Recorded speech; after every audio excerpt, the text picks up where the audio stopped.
Hello friends, मैं DP Singh आप सभी का आपके अपने यूट्यूब चैनल डीपी एडुकर पर स्वागत करता हूं। दोस्तों, सबसे पहले तो आपको बता दूं कि जो आप जो पट्टी देख रहे हैं ये ऊपर वाली ये मैं दिखाता हूं, आपको हिंट देता हूं। ये जो पट्टी आप देख रहे हैं ना, इस तरीके की जो आप बता रहे हैं कि सर ये आपने बहुत चौड़ी बनवा दी है और मतलब स्क्रीन छोटी हो गई है, तो इसको मैंने क्या किया है, बिल्कुल पतला सा करवा दिया है। देख रहे हैं, इतनी पतली हो गई है, पहले काफ़ी चौड़ी थी। तो अब बस आपको जो है ये सिर्फ यहाँ पर पतली सी पट्टी दिखेगी। तो ये आपको हर स्क्रीन में यानी हर वीडियो में आपको छोटी ही मिलेगी। तो आप लोग इसके लिए परेशान बिल्कुल भी मत हों। जैसा जैसा आप लोग सुझाव देते जाएंगे वैसा ही हम करते जाएंगे। और आज हम लोग करंट अफेयर्स की 7th सीरीज हल करने वाले हैं और 6 सीरीज आपको मिल चुकी हैं और जीएस की सीरीज भी आपको जल्दी ही प्राप्त होंगी। उन पर काम चल रहा है बहुत तेज़ी से। यूपी स्पेशल पर भी काम चल रहा है। साथ ही जो नोट्स वगैरह हैं उनको नोट्स को भी अपडेशन चल रहा है, सारी चीज़ें हैं। तो नोट्स भी आप लोग ले सकते हैं। टेस्ट सीरीज आर ओ के लिए, पीसीएस के लिए ले सकते हैं। एपीएस के नोट्स भी तैयार हैं। हाई कोर्ट आर ओ के नोट्स भी आप लोग ले सकते हैं। स्क्रीन पर नंबर दिया है 6393350769, इस पर आप लोग संपर्क कर सकते हैं। और चलिए बिना देरी के हम लोग शुरुआत करते हैं 7वीं सीरीज और पहले क्वेश्चन पर आते हैं। स्टार लिंक क्या है? प्रश्न है आज का पहला कि स्टार लिंक क्या है। विकल्प देख लीजिए। मछली की एक प्रजाति, चंद्रमा का नाम, उपग्रह इंटरनेट समूह या फिर सबसे बड़ी हिमखंड। और ये आपका विकल्प सी सही है। ये जो स्टार लिंक क्या है, ये उपग्रह इंटरनेट समूह है। व्याख्या देख लेते हैं। स्टार लिंक पृथ्वी की निचली कक्षा में घूमने वाली सैटेलाइट सर्विसेज है जो यूजर को ब्रॉड इंटरनेट कनेक्शन उपलब्ध करवाती है। तो क्या है ये? एक जो है सैटेलाइट है जो कि इंटरनेट कनेक्शन को उपलब्ध करवाता है। क्वेश्चन नंबर दूसरा है, साइबर सुरक्षा सूचकांक 2021 में भारत का कौन सा स्थान है? 100वां, 33वां, 10वां या फिर 47वां? आंसर आपका हो जाएगा 10वां। साइबर सुरक्षा सूचकांक में भारत 97.5 अंकों के साथ 10वें स्थान पर पहुंच गया है। अमेरिका इस सूची में शीर्ष पर रहा है। यह सूचकांक अंतर्राष्ट्रीय दूरसंचार संघ द्वारा जारी किया जाता है। भारत 37 स्थानों की बढ़त के साथ 2020 में 10वें स्थान पर पहुंच गया है। बहुत ही लंबी छलांग लगाई है, सीधे सीधे 37 स्थान प्लस हो गया है, 10वें स्थान पर आ गया भारत। क्वेश्चन नंबर 3, किस देश ने ब्रिक्स शिक्षा मंत्रियों की मेजबानी की है? ब्राजील, भारत, दक्षिण अफ्रीका या फिर चीन? तो ब्रिक्स के जो शिक्षा मंत्रियों की बैठक हुई थी उसकी मेजबानी आपके भारत ने ही की थी। तो भारत ने 8वीं ब्रिक्स शिक्षा मंत्रियों की मेजबानी की है। यह वर्चुअल मोड में हुई थी। केंद्रीय शिक्षा राज्य मंत्री संजय धोत्रे ने इस बैठक की अध्यक्षता की थी। क्वेश्चन नंबर 4, विश्व जनसंख्या दिवस 2021 की थीम क्या है? फैमिली प्लानिंग, अधिकार और विकल्प, परिवार कल्याण या फिर कोई नहीं? आंसर आपका हो जाएगा अधिकार और विकल्प। आपको पता है कि प्रत्येक वर्ष 11 जुलाई को विश्व जनसंख्या दिवस मनाया जाता है और 2021 में मनाए गए विश्व जनसंख्या दिवस की थीम थी अधिकार और विकल्प। क्वेश्चन नंबर 5, हाल ही में यूरो कप 2020 का खिताब किस देश ने जीता है? इटली, इंग्लैंड, फ्रांस या फिर रूस? आंसर आपका हो जाएगा इटली। इटली ने इंग्लैंड को पराजित कर यूरो कप 2020 का खिताब जीत लिया है। यह फुटबॉल चैंपियनशिप है। यह यूरोप का सबसे बड़ा फुटबॉल टूर्नामेंट है। इसका पहला आयोजन 1960 में किया गया था। ये आपका यूईएफए यूएफा यूरो कप 2020 का है। तो ये खिलाड़ी हैं जिन्होंने जीता था। क्वेश्चन नंबर 6, विश्व युवा कौशल दिवस 2021 की थीम क्या है? महामारी उपरांत युवा, विश्व कौशल, हम हैं युवा या फिर हारना मना? पहला विकल्प सही है, महामारी उपरांत युवा। तो विश्व युवा कौशल दिवस 15 जुलाई को मनाया जाता है। 2021 में इसकी थीम थी महामारी उपरांत युवा। ये पूरा जो लिखा है, जो उसकी थीम थी बता देते हैं। महामारी उपरांत युवा कौशल की पुनर्कल्पना, ये था उसका पूरा थीम। क्वेश्चन नंबर 7, जलवायु अनुकूलन शिखर सम्मेलन 2021 की मेजबानी किस देश के द्वारा की गई है?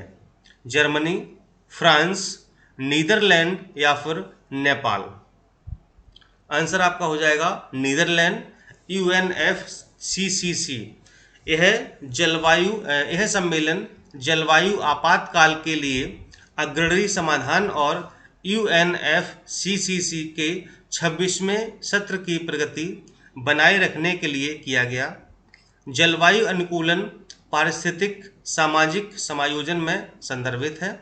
तो ये जो सम्मेलन है इसकी नीदरलैंड के द्वारा मेजबानी की गई थी। क्वेश्चन नंबर 8, चित्रकूट में 297 किलोमीटर लंबे बुंदेलखंड एक्सप्रेस वे की नींव किसने रखी है? नरेंद्र मोदी, योगी आदित्यनाथ, राजनाथ सिंह, हामिद अंसारी? तो ये आप जो है बताइए कि जो बुंदेलखंड एक्सप्रेस वे जो आपका है करीब 296 या कहीं कहीं 297 मिलता है, तो इसकी नींव किसने रखी थी? आंसर देख लीजिए, नरेंद्र मोदी जी ने, प्रधानमंत्री हमारे देश के हैं ये। 29 फरवरी 2020 को प्रधानमंत्री मोदी जी ने चित्रकूट में 296 या 297 किलोमीटर लंबे बुंदेलखंड एक्सप्रेस वे की नींव रखी थी। कहीं मतलब अब चूंकि आई थिंक मुझे लगता है 296 किलोमीटर ही, लेकिन कहीं की 297 मिल जाता है, तो कंफ्यूज नहीं होना है। आप लोग देख लीजिएगा कि सही क्या है यहाँ पर। मुझे लगता है 296 सही होगा। प्रश्न नंबर 9 है, देश में पहली बार किस यूनिवर्सिटी में गर्भ संस्करण पर डिप्लोमा कोर्स की शुरुआत की जा रही है? प्रयागराज विश्वविद्यालय, बनारस हिंदू विश्वविद्यालय, लखनऊ विश्वविद्यालय या फिर अलीगढ़ मुस्लिम विश्वविद्यालय? देश में पहली बार किस यूनिवर्सिटी में गर्भ संस्करण पर, ध्यान दीजिएगा बहुत ही इंपॉर्टेंट प्रश्न है, गर्भ संस्करण पर डिप्लोमा कोर्स की शुरुआत की जा रही है? आंसर आपका हो जाएगा लखनऊ विश्वविद्यालय में। व्याख्या देख लेते हैं। इंस्टीट्यूट ऑफ वीमेन स्टडीज इस कोर्स को आयोजित करेगा। लखनऊ विश्वविद्यालय ने देश में पहली बार गर्भ संस्करण पर डिप्लोमा कोर्स की शुरुआत की है।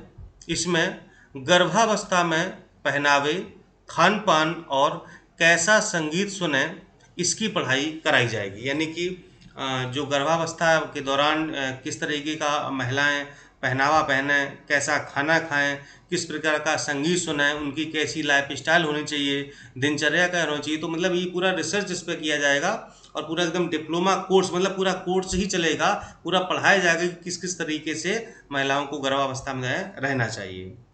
क्वेश्चन नंबर 10, उत्तर प्रदेश में कुपोषित परिवारों को किस योजना के तहत गायें प्रदान की जाएंगी? मुख्यमंत्री बेसहारा गोवंश सहभागिता योजना, गोवंश कल्याण योजना, गाय योजना, गरीब गाय कल्याण योजना? और आंसर आपका हो जाएगा मुख्यमंत्री बेसहारा गोवंश सहभागिता योजना के तहत उत्तर प्रदेश में कुपोषित बच्चों के परिवारों को गाय प्रदान की जाएगी। सरकार गायों की देखभाल करने वाले लोगों को सहभागिता योजना के तहत 900 रुपये देती है। 22 नवंबर 2020 को मुख्यमंत्री ने योजना के तहत 11 परिवारों को गाय सौंपी है।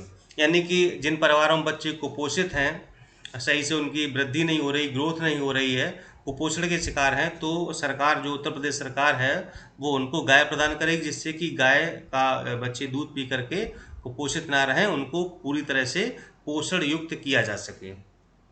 नेक्स्ट क्वेश्चन नंबर 11, बिटकॉइन को राष्ट्रीय मुद्रा बनाने वाला पहला देश कौन बना है? अल सल्वाडोर, नॉर्वे, स्वीडन या फिर ईरान? तो इसमें देख लीजिए क्या आंसर सही है कि बिटकॉइन को किसने राष्ट्रीय मुद्रा बनाया है, और आंसर आपका सही हो जाएगा अल सल्वाडोर। बिटकॉइन एक वर्चुअल यानी आभासी मुद्रा है, इसका भौतिक स्वरूप नहीं होता है। अल सल्वाडोर बिटकॉइन को राष्ट्रीय मुद्रा बनाने वाला पहला देश बन गया है। और एक ये क्या है, डिजिटल करेंसी, यानी कि बिटकॉइन का है वर्चुअल, मतलब आभासी लेन देन है ये, ठीक है। मतलब ये कोई आपके हाथ में कभी नहीं आएगी, ये खाली आपके अकाउंट में रहेगी कि हाँ आपके अकाउंट में इतने बिटकॉइन हैं। इसका कोई भौतिक स्वरूप नहीं होता कि इस आकार की होगी, इस रूप में होगी, इतना वजन होगा, कुछ भी नहीं है, ठीक है। तो हाल ही में अल सल्वाडोर ने इसको अपने देश की राष्ट्रीय मुद्रा घोषित किया है और ये विश्व का ऐसा पहला देश बन गया है जिसने बिटकॉइन को राष्ट्रीय मुद्रा बनाया। बहुत इंपॉर्टेंट प्रश्न है और ये जरूर देखिए, प्रश्न में परीक्षा में आएगा, चाहे वो समीक्षा अधिकारी में चाहे पीसीएस में, कहीं ना कहीं ये जरूर पूछा जाएगा। क्वेश्चन नंबर 12, किस देश ने जलवायु परिवर्तन को दूर करने के लिए एक नया मंत्रालय गठित किया है? ग्रीस, ईरान, नॉर्वे या फिर रूस? आंसर आपका हो जाएगा ग्रीस। तो ग्रीस के जंगलों में लगी भीषण आग के बाद जलवायु संकट मंत्रालय का गठन किया गया। ग्रीस देश ने जलवायु संकट को दूर करने के लिए एक नया मंत्रालय गठित किया है। तो ग्रीस में जो अभी जंगलों में आग लग गई थी, तो इनसे जो है बचाने के लिए, इस संकट को बचने के लिए वहाँ पर पूरा एक मंत्रालय ही गठित कर दिया गया है। क्वेश्चन नंबर 13 पर आते हैं। देश की पहली आपातकालीन हवाई पट्टी का निर्माण कहाँ पर किया गया है? राजस्थान, हैदराबाद, पंजाब या फिर केरल? ये पहली आपातकालीन हवाई पट्टी है और आप देख सकते हैं राजस्थान में, इस राजस्थान के बाड़मेर के NH यानी नेशनल हाईवे 925 पर बनाया गया इमरजेंसी लैंडिंग फील्ड है। उद्घाटन के बाद वायुसेना के लड़ाकू विमान सीधे हाईवे पर उतरे हैं। ये आप देख सकते हैं, ये जो डायग्राम दिखाया गया है, यहाँ पर ये इमरजेंसी लैंडिंग पट्टी बनाई गई है ताकि आपातकालीन अवस्था में किसी भी जहाज को, हेलीकॉप्टर को या फिर वायुसेना किसी विमान को यहाँ पर उतारा जा सके। क्वेश्चन 14, प्राण पोर्टल यानी प्राणा इंग्लिश में लिखेंगे, किससे संबंधित है? वायु प्रदूषण नियमन, जल प्रदूषण नियमन, मृदा प्रदूषण नियमन या फिर इनमें से कोई नहीं? और ये संबंधित है आपका वायु प्रदूषण नियमन से। प्राण पोर्टल वायु प्रदूषण नियमन के लिए 132 शहरों में लॉन्च किया गया है। प्राण पोर्टल के साथ दिल्ली में स्वच्छ हवा के लिए स्मॉग टावर का उद्घाटन किया गया है। तो ये 132 शहरों में इसको लॉन्च कर दिया गया है। मोस्टली ये वायु प्रदूषण को नियंत्रित करेगा, उसको रेगुलेट करेगा कि वायु प्रदूषण को कैसे कम किया जा सके। क्वेश्चन नंबर 15, TIFAC अर्थात टाइफैक के संदर्भ में निम्नलिखित कथनों पर विचार कीजिए। यह विज्ञान एवं प्रौद्योगिकी विभाग के अंतर्गत कार्यरत एक स्वायत्त संगठन है। इसके द्वारा राष्ट्रीय अर्थव्यवस्था को मजबूती देने के उद्देश्य से समुद्री शैवालों की व्यावसायिक खेती और इसके प्रसंस्करण के लिए सीवीड मिशन को लॉन्च किया गया है। तो बताइए ऊपर में से कौन से कथन सही हैं, कौन से गलत हैं? एक या दो या फिर दूसरे जो बी वाला विकल्प है केवल दो है, सी में एक और दो दोनों, डी में ना तो एक ना ही दो। तो इसका आंसर आपका सी सही है, एक और दो दोनों यहाँ पर कथन सही है। व्याख्या देख लेते हैं। प्रौद्योगिकी सूचना पूर्वानुमान एवं मूल्यांकन परिषद, जिसका नाम है टाइफैक, जिसको शॉर्ट में कहते हैं, तो इसका टाइफैक का जो फुल फॉर्म वो ये है। विज्ञान एवं प्रौद्योगिकी विभाग के अंतर्गत कार्यरत एक स्वायत्त संगठन प्रौद्योगिकी सूचना पूर्वानुमान और मूल्यांकन परिषद ने 10 फरवरी को नई दिल्ली में अपना 34वां स्थापना दिवस मनाया है और इसकी थीम थी आत्मनिर्भर भारत के लिए प्रौद्योगिकी, नवाचार और अर्थव्यवस्था। क्वेश्चन नंबर 16 पर आते हैं। हाल ही में चर्चा में रहा मिशन इंद्रधनुष यानी IMI 3.0 संबंधित है। बहुत इंपॉर्टेंट प्रश्न है। मिशन इंद्रधनुष 3.0 किससे संबंधित है?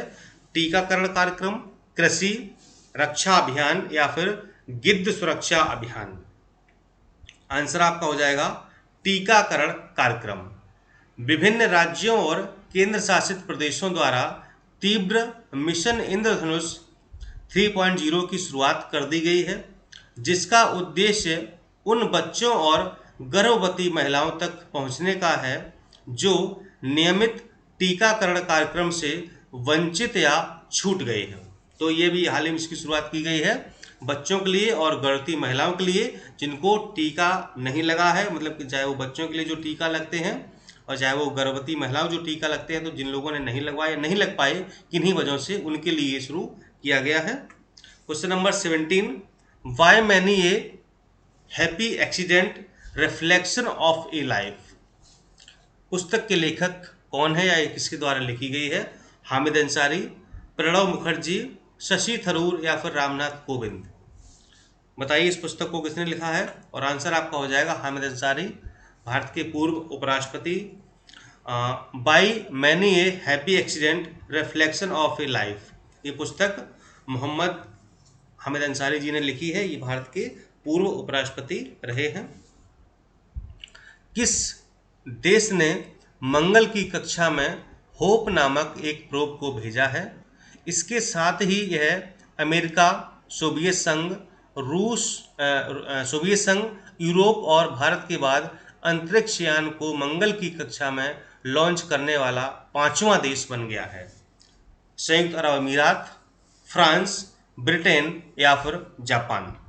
आंसर आपका हो जाएगा संयुक्त अरब अमीरात। यूएई ने मंगल की कक्षा में होप नामक एक प्रोब को भेजा है।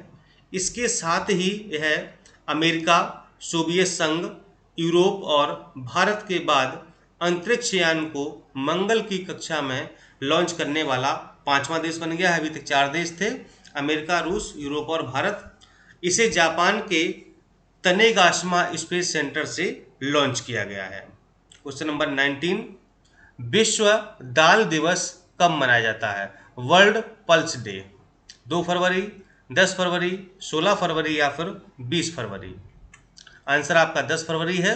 तो सरकारें पोषक तत्व और खाद्य सुरक्षा के लिए दालों का महत्व समझाने के लिए विश्व दलहन दिवस मनाती हैं। हर साल 10 फरवरी को विश्व दलहन दिवस यानी कि वर्ल्ड पल्स डे मनाया जाता है। इसका मकसद दलहन की पैदावार को बढ़ावा देना है। पहली बार 2016 को अंतर्राष्ट्रीय दाल वर्ष घोषित किया गया था। क्वेश्चन नंबर 20, निम्नलिखित कथनों पर विचार कीजिए। ट्रोपेक्स 21 भारतीय वायुसेना का युद्धाभ्यास है। इसका उद्देश्य वर्तमान भू रणनीतिक वातावरण के संदर्भ में निर्धारित एक जटिल बहुआयामी परिदृश्य में नौसेना की युद्ध तत्परता का परीक्षण करना है। उपयुक्त कथनों में से कौन से कथन सही है? केवल एक, केवल दो, एक दो दोनों या फिर कोई नहीं। आंसर आपका हो जाएगा केवल एक कथन यानी कि ट्रोपेक्स 21 भारतीय वायुसेना का युद्धाभ्यास है। देख लेते व्याख्या को। भारतीय नौसेना का सबसे बड़ा युद्धाभ्यास ट्रोपेक्स 21 जनवरी के शुरू में प्रारंभ हुआ था। इस अभ्यास का समापन फरवरी के तीसरे सप्ताह तक होगा। इसका उद्देश्य वर्तमान भू रणनीतिक वातावरण के संदर्भ में निर्धारित एक जटिल बहुआयामी परिदृश्य में नौसेना की युद्ध तत्परता का परीक्षण करना है। क्वेश्चन नंबर 21 देख लेते हैं। बिजनेस कॉन्फिडेंस इंडेक्स जारी किया जाता है किसके द्वारा? भारतीय reserve bank, world economic forum या फिर national council of applied economics. Answer आपका हो जाएगा national council of applied economics. Business confidence index यानी BCI को हाल ही में national council of applied economics research द्वारा यानी NCAER द्वारा प्रकाशित किया गया है। क्वेश्चन नंबर 22, स्फीयरएक्स या स्फीयर कह लें, एक्स जुड़ा हुआ है, मिशन के संदर्भ में निम्नलिखित कथनों पर विचार कीजिए। इसे नासा द्वारा शुरू किया गया है। इस मिशन के माध्यम से ब्रह्मांड भर में लगभग 450 मिलियन गैलेक्सी के निकट अवरक्त स्पेक्ट्रा और हमारी मिल्की वे गैलेक्सी के अंदर 100 मिलियन सितारों को मापने के लिए एक आकाशीय सर्वेक्षण करना है। दोस्तों पीसीएस जैसी परीक्षाओं में ऐसे प्रश्न अक्सर पूछे जाते हैं, बड़े बड़े लेंदी टाइप के। कभी कभी आरओ में भी कथन कारण में ऐसे प्रश्न आ जाते हैं, इसलिए मैंने कुछ प्रश्न ऐसे डलवाए हैं स्पेशली जानबूझ करके, ताकि आपको बड़े प्रश्न हल करने की भी आदत हो जाए। बताइए कौन से विकल्प सही होंगे इसमें। आंसर आपका है दोनों विकल्प सही हैं। National aeronautics and space administration ने अपने स्फीयर मिशन को लॉन्च करने के लिए space flight company space x का चयन किया है। इस मिशन के माध्यम से नासा का लक्ष्य ब्रह्मांड भर में लगभग 450 मिलियन गैलेक्सी के निकट अवरक्त स्पेक्ट्रा और हमारी मिल्की वे गैलेक्सी के अंदर 100 मिलियन सितारों को मापने के लिए एक आकाशीय सर्वेक्षण करना है। तो इस पर्पज से देखिए पूरी चीज़ें आपको क्लियर हो गई कि ये स्फीयर एक्स मिशन है क्या। चलिए आगे बढ़ते हैं। स्क्वायर किलोमीटर एरे ऑब्जर्वेटरी के संदर्भ में सत्य कथन का चयन कीजिए। पहला, यह एक अंतर सरकारी संगठन है जो रेडियो खगोल विज्ञान को समर्पित है। दूसरा, इसका मुख्यालय नॉर्वे में है। तीसरा, भारत भी इसका सदस्य है। तो बताइए कौन सा सही होगा। आंसर का इसका जो है केवल बी सही है, यानी दूसरा आंसर केवल सही, इसका मुख्यालय नॉर्वे में है। बाकी देख लेते हैं व्याख्या में। स्क्वायर किलोमीटर एरे ऑब्जर्वेटरी परिषद ने अपनी हालिया बैठक के दौरान विश्व के सबसे बड़े रेडियो टेलीस्कोप या दूरबीन की स्थापना के लिए मंजूरी दी है। पिछले वर्ष दिसंबर में प्यूर्टो में स्थित विश्व की सर्वाधिक प्रचलित रेडियो दूरबीन अरेशिबो के नष्ट होने या गिरने के बाद इस नए उद्यम को महत्वपूर्ण माना जा रहा है। स्काओ एक नया अंतर सरकारी संगठन है जो रेडियो खगोल विज्ञान को समर्पित है। इसका मुख्यालय ब्रिटेन में है। वर्तमान में स्काओ में 10 देशों के संगठन शामिल हैं। भारत भी इसका सदस्य, ध्यान रखिएगा, भारत भी इसमें शामिल है 10 देशों में। क्वेश्चन नंबर 24, हाल ही में चर्चा में रहा लालंदर सहतूत बांध स्थित है कहाँ पर। अफगानिस्तान, पाकिस्तान, बांग्लादेश या फिर ईरान। लालंदर सहतूत बांध कहाँ पर स्थित है। अफगानिस्तान। अफगानिस्तान में लालंदर बांध के निर्माण के लिए समझौता ज्ञापन पर हस्ताक्षर का एक समारोह बीटीसी पर 9 फरवरी 2021 को आयोजित किया गया।